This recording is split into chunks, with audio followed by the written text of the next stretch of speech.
Welcome, West Boylston. My name is Rich Zamorano. I am starting a new series here on Public Access called Community Matters, a spotlight on West Boylston. And my first guest in the series of hopefully a very long-running program here on Public Access is a meeting today with Leon Gaumond. I never pronounced that properly. He's our town administrator and our first guest. Welcome. Thank you very much for having me. Thank you for coming. You know, it's always difficult being the first person. It's obviously difficult to be the first host of a series. So I appreciate your guts, and hopefully we can show people just a little bit about what West Boylston's all about through these series. So, well, I'm happy to be here, and I'm happy to be your first. So. That's great.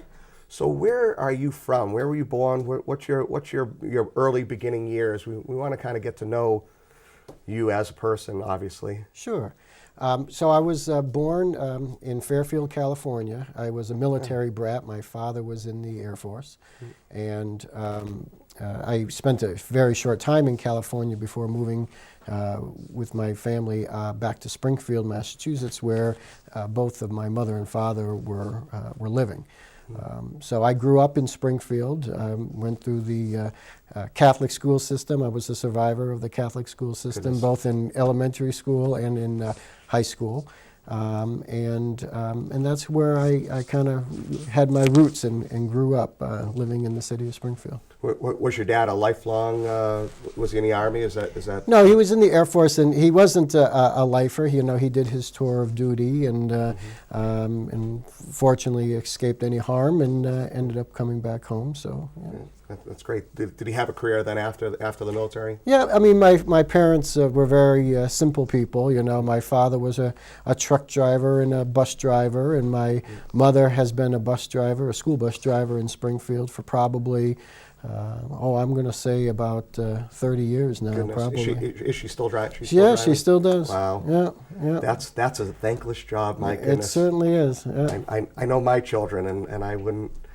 I spend enough time with my children, so yeah, goodness, wow. And you have siblings then? Yep, I have two brothers, both younger. I'm the oldest of three boys, and my one brother still lives in Springfield, and another brother lives in Lawrence, Massachusetts right now. Yeah, wow. So the oldest of three, yeah, and they obviously looked up to you. Well, I wouldn't say that. I wouldn't say that. Coming from, I have three older brothers, so 4 boys in the family. Brothers it's a love-hate, definitely a love-hate relationship. We definitely practice our wrestling and that sort of skills that later on you don't use that often. I escaped my younger adolescent years with my brothers with only my front teeth knocked out of my head. That was the only disaster that befall me with my upbringing. Well, none of us caused any long-term physical damage to anybody. And that's a good thing. That's a good thing. So you went on to college then after Catholic school. You survived. Yep. I originally my big dream was that I was going to work in the space program. I always enjoyed science and math. And I felt, this is what my career was going to be. So I went to the University of Maryland to be in the engineering program, aerospace engineering program. And, during the orientation, the professor gets up and says, you look to your left and look to the right. One of those guys is not going to be here the next year. Everybody must have been looking at me because within 3 months I had already changed my major to political science, government and politics. And it wasn't that the work was too hard. It was, I came from a very modest home. I was paying for college myself. And, you realize when you're in a program like engineering, you are going to end up being in school for probably 7 years, if not longer. And paying for college myself, that seemed to be a lot to kind of bite off. And I quickly made the decision that I needed to do something different. And when I was in high school, I was on the Cathedral High School swim team. I only say that because one of my good friends and buddy of mine on the swim team was a nephew of a state representative. And he was telling me about his cool summer job. his cool summer job was basically serving as an intern for his uncle in his office, and he was answering phones, writing letters, and doing things like that. And I says, well, you know what? I need a job. If they ever need somebody, let me know. And sure enough, the uncle needed a job. The state rep needed a job, someone to work in his office for a few hours during the summer. And I did 4 summer internships with the state representative. I thought it was like $200 a week. I thought that was wonderful. And when you're in high school, $200 a week was fantastic. Well, it sounded like you got bit, though. You got bit by the governmental bug. I enjoyed so to it. speak. I enjoyed it. And they say that once you get politics in your blood, the only thing that can replace it is embalming fluid. So I really did enjoy doing that. So I went off when I was in college, I said, you know what, I could graduate in 4 years with a government and politics degree, or I can stick with engineering and graduate in 7 to 9 years between undergraduate and graduate school. And I says, I'm going to switch to government and politics. And being in the D.C. area, University of Maryland is in Metro D.C., I thought that would be a good fit for me. And I really did enjoy being in school at the University of Maryland. I've been through Maryland a few times. You obviously get used to the local cuisine. Yep. And obviously, it sounds like you were already at that point a world traveler, being back and forth from both coasts. But not that I would remember. Not that I would remember. It's always good, though, to be close to a coastline where you've got the seafood to that's true. to appreciate. So yeah, lots of crab. Yeah. That's. Well, I mean, it sounded like you had an idea and a good goal when you first started college, but like I said, the governmental bug really bit you, and you were able to pursue that. So what was your first elected position or position of your own, as opposed to interning? Sure. So when I graduated from college, I entered into the job market at a time when the economy was really in tough straits. And so what I decided to do was take some odd and end jobs. I was a waiter for a while, but I knew that the economy would eventually turn around, so I wanted to position myself so that when the economy did turn around, I was in a good position. So I decided to go back to school for my master's in public administration. And that turned out to be a very smart move on my part. The economy did begin to turn around, and fortunately the gentleman that I was working for in the legislature needed a staff person, a full-time staff person working with him on his staff. And I put in for I put my application in, hoping that because of my 4 years of working with him, that would help me get the position. And sure enough, it did. I stayed in school at nighttime. I continued to go to school at night, working during the day for the state representative. And I worked for him for 10 years. And it was a very exciting time. You got to meet, a huge amount of movers and shakers in the not only the community but in the state and even the federal government. I've had the pleasure of meeting and having real discussions with some of the highest elected officials in the United States, and I was so pleased. I can imagine that would only fuel your hunger for the political realm. Oh, sure. Yeah, I had the opportunity of meeting President Clinton when he was president. Obviously, Kerry and Kennedy, and a lot of the real movers and shakers nationally and locally. I had the opportunity to kind of mingle with and to talk with and really be inspired by, and that kind of led me to wanting to continue in that effort. So it must have been right around this time then that you met your wife. Yes, it was actually. I was working in the State House, and my wife was actually also working for another legislator in the State House. She was working for a state senator out of Framingham, and I was working for a state rep out of Springfield. And there was a conference in Springfield that she had attended, and just coincidentally, the two of us ended up meeting, and the rest is history. The rest is history. Yeah. Are you both politically minded together? Do you both agree policy and procedurally. It's a wonderful relationship. We never talk about anything important. So no, in all seriousness, I mean, the fact that we were both working for individuals of the same political party kind of made it easy. But at the end of the day, you know, I try to avoid any type of controversial conversations, so that that's extremely wise for any married man. For any married man, let alone a couple joined in the holy bounds of political arena. Yeah, it sure was. You know, we talked about as little important things as humanly possible. There you go. So at some point in time, then you left your service with the state representative. So when I married my wife, I found myself with 3 stepchildren and another on the way.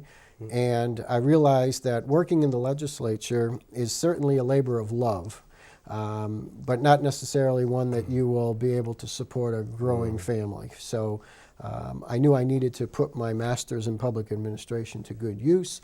Therefore, I started looking to see what other kinds of opportunities that might be better paying that would help support a family. And just coincidentally at this time, the town of East Longmeadow, which is a Springfield suburb, was looking for an executive secretary. In essence, it's like the town administrator for the town of East Longmeadow. East Longmeadow is a much larger community than West Boylston. It has about, at the time, it had about 15 or 16,000 people living in it, a strong commercial base. And they were looking for somebody to replace the executive secretary who had been there for like 24 years. So I, not knowing anything about how small town government works, I mean, I had only worked in the city of Springfield. I thought that would be an interesting challenge, and I put my name in the hat just to kind of get some job interview skills, and sure enough, they liked me. They thought that I could bring something to their community, and they hired me as the. I can only imagine the panic of the first few months or years or whatever of doing that position, not having, like you said, not really having the background for I had small never town attended politics. a town meeting in my life. I never saw a town meeting warrant in my life, because city government works very, very differently than town government. So I walked in there as green as they come, but I spent a lot of time talking with the elected and appointed officials of the town, and I had a good staff working with me, and I had a great town council that pointed me in the right direction. And the thing about me is that I like to learn as much as possible all the time. I consider every day a new learning day, and I try to learn something new every day, or experience something new every day. I have to concur with you that I think anyone that's had any time to get to know you knows that you do appreciate the input and the support that you get from everybody that not only that works at the town office, but pretty much the community. Whoever can come to you with an idea or a suggestion or whatever, that you're more than welcome not only to listen, but to really absorb some of that information to try to see whether that's a venue that's an option. I appreciate that, not only in our small town of West Boylston, but just out of government. I think we all get a little jaded when you talk about government officials or people in government, where they just act on their own interests or whatever. But that's not what I see from. Well, you're not going to be successful in this business or most businesses if you're kind of operating in an island. You're not going to be able to be successful, just kind of locking yourself up in your office and not talking to people and doing what you need to get done.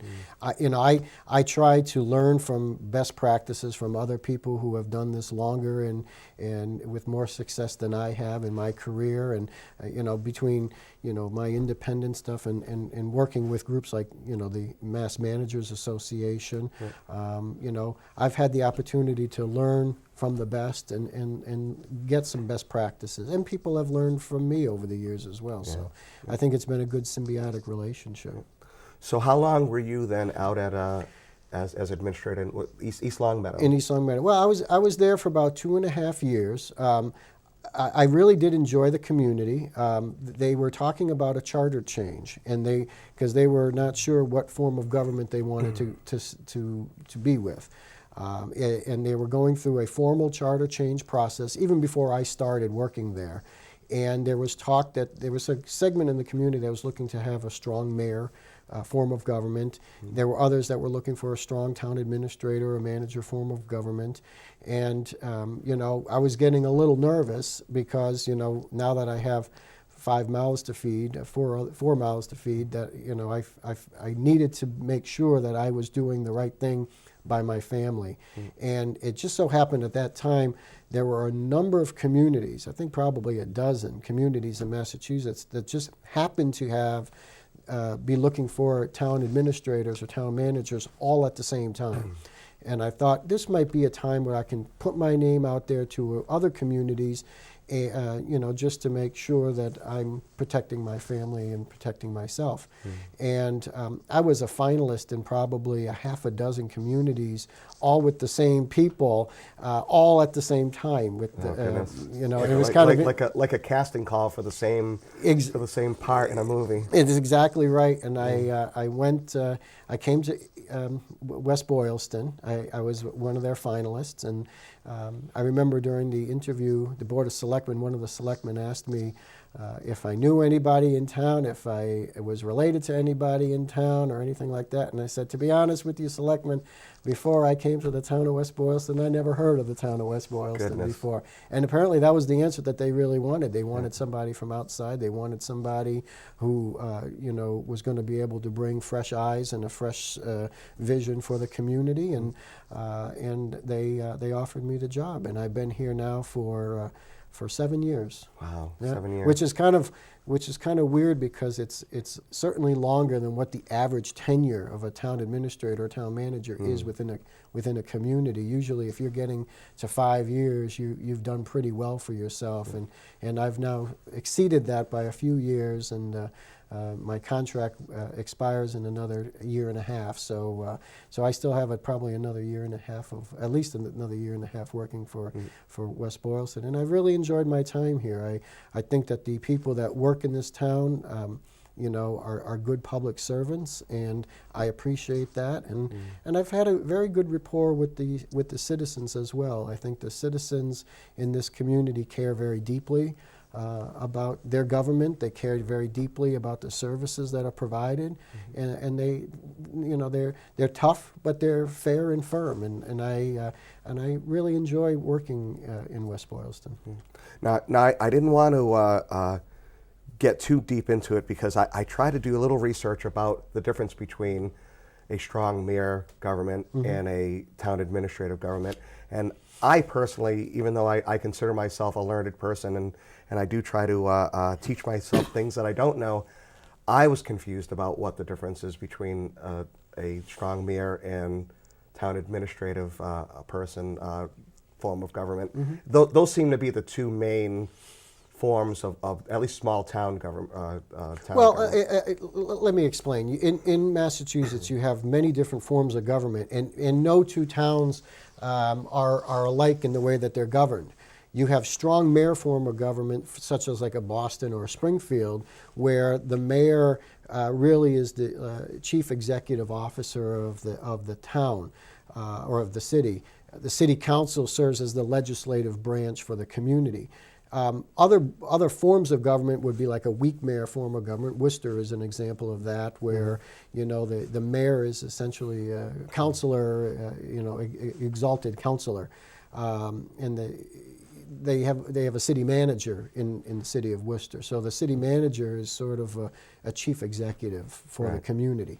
But in the town side of government, you have many different examples, and as many different towns there are, as many different examples of forms of government. I've noticed, especially in Massachusetts, it seems like we really like to customize our towns. It's called home rule. The community gets to decide how they want to be governed. You have, in West Boylston, I consider this a very strong town administrative form of government. You got strong administrative forms, and you have kind of weak administrative forms. In East Long Meadow, I would consider that a weak administrative form. The Board of Selectmen still did the evaluations of employees. The Board of Selectmen were still the ruling bodies. So to speak, kind of, yeah, but they were actually involved, or they wanted to, or they were supposed to be involved in the day-to-day operations of the community. Back in 1995, the town had a special act. The town of West Boylston had a special act to change the form of government in West Boylston to what I consider to be a pretty strong town administrative form of government. And what it allowed this community to do is divest the authority of the Board of Selectmen to a appointed official, the town administrator. And that town administrator has the authority in this town to supervise the boards and committees under the Board of Selectmen, chief principal writer of the budget for the town of West Boylston, and the budget that goes to town meeting is the budget that is crafted by the town administrator. In some communities, the finance committee drafts the budget. In some communities, the Board of Selectmen drafts the budget, or the appropriations committee would draft the budget.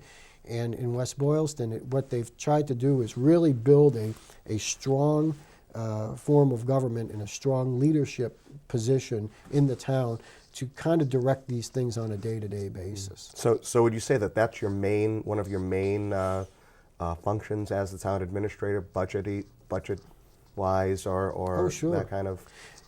Yeah, I mean, the writing of the budget and the preparations for the town meetings surrounding the budget really do take up the bulk and the most important part of my job. I mean, supervision of departments. I mean, there are lots of different philosophies on how that happens. I believe if you bring in good people to lead your departments, good things are going to happen. So finding good people to serve as, our police chief or DPW director, or assessor, or whatever, trying to find good people and to serve those roles is another important part. And what I try to do is work with everybody to ensure that the departments are doing what their core mission is, and still to provide the services that the public need in an era of declining revenues and declining resources. What do you feel is the hardest part of what you do here for West Boylston? I have my own patent answer because I know a little bit about what you do. You put in a lot of hours. That's true. Yeah, you're here from sun up to very past, and especially even today. I know you'll be till way past sundown. I have to imagine that is probably the most difficult. But I'm sure there are more technical things that you do. Well, definitely the hours are something that can eat away at you after a while, and that's one of the downsides to being a town administrator. There is a lot of burnout in the profession. Administrators who are, this is not worth the salary I'm getting anymore, and they decide to find another career path. I've not found myself into that category, thankfully, and the hours I find to be manageable, and I have a very supportive family, and and they're very understanding, and it seems like I'm constantly moving from one place to another. It's very bizarre when you have 5 kids now at home, going to soccer games here, or volleyball or basketball games here, or doctor's appointments there. Or meetings for this job. I'm constantly in the car and constantly driving from one place to another. Well, there's definitely a balance. It's difficult. When you have a family, especially a young family, your kid. How old is your oldest child? Well, right now? They go from soon to be 21 all the way down to I have a newborn baby that just celebrated her first birthday a few weeks ago. Wow! So goodness gracious, already. Yeah. Wow, goodness. So it's every day is different. Every day is interesting. But the hardest part over the last few years has really been how do you continue to provide the services that the citizens need and scream for in a time when the revenues are no longer there to support them. It wasn't too long ago that on an annual basis you were looking at 7, 8, 9% increases in revenues. And from those, you were able to do a lot of creative things to, solve problems. You could throw money at problems, and eventually they go away. We are entering in a new normal, is what they call it, the new normal, where the need for the services is as great as it's ever been before. People still need to make sure that their kids are being educated, that buildings are being inspected, and that that services are being provided to our seniors and to our veterans. That library patrons are able to go in and obtain books and materials for their families, and that the fires are being put out, and the police are stopping the bad guys from robbing your house. People still expect all of those things to happen, yet the cost of doing business is rising dramatically. My cost of health insurance is a great example. The average is about 8 to 10% increases a year, and when you can only raise property taxes 2.5%, it doesn't take a rocket scientist to figure out that that's not a sustainable situation, and that we need to be creative in the way we do business. And that's one of the things that we've done in West Boylston to survive over the last few years, by regionalizing services whenever possible, to privatizing services wherever possible, reducing the scope of services to acceptable levels. We've also had to, go to fee for services for some things like trash. These are not things that anybody wants to do, but in order to continue to maintain certain levels of acceptable services throughout the town, sometimes those tough decisions have to be made, and that's been, I think, the hardest part of the last few years has been trying to find ways to take what little you have, reshuffle the deck in order to make it work for the bulk of the residents. And I would say that, as controversial as budget making has been over the last few years, we're still a lot better off than a lot of other communities that don't find themselves in as good of a position as we do. So, what do you think would be one of the positive directions we're heading into to get us into a better financial situation? Like you said, you can only go up so much on property tax and whatever. Are there other avenues that we're exploring that will maybe help our community get to a better financial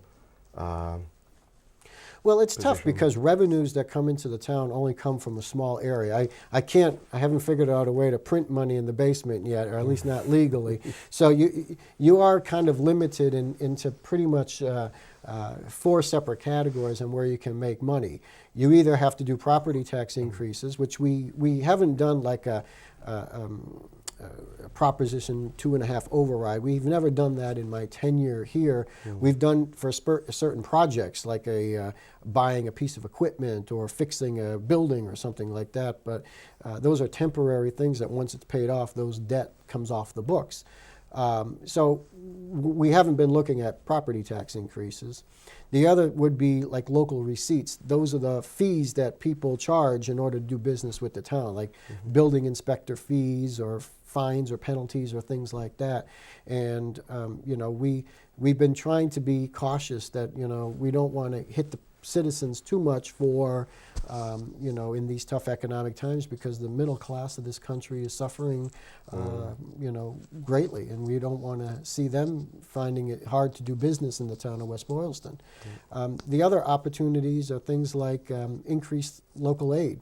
And honestly, that's been an area of negative growth for us, because the state has had their own tough times, and we are operating with local revenues from the state that are probably 2004 numbers. Well, that doesn't help us in any way, shape, or form. So, that's been a problem.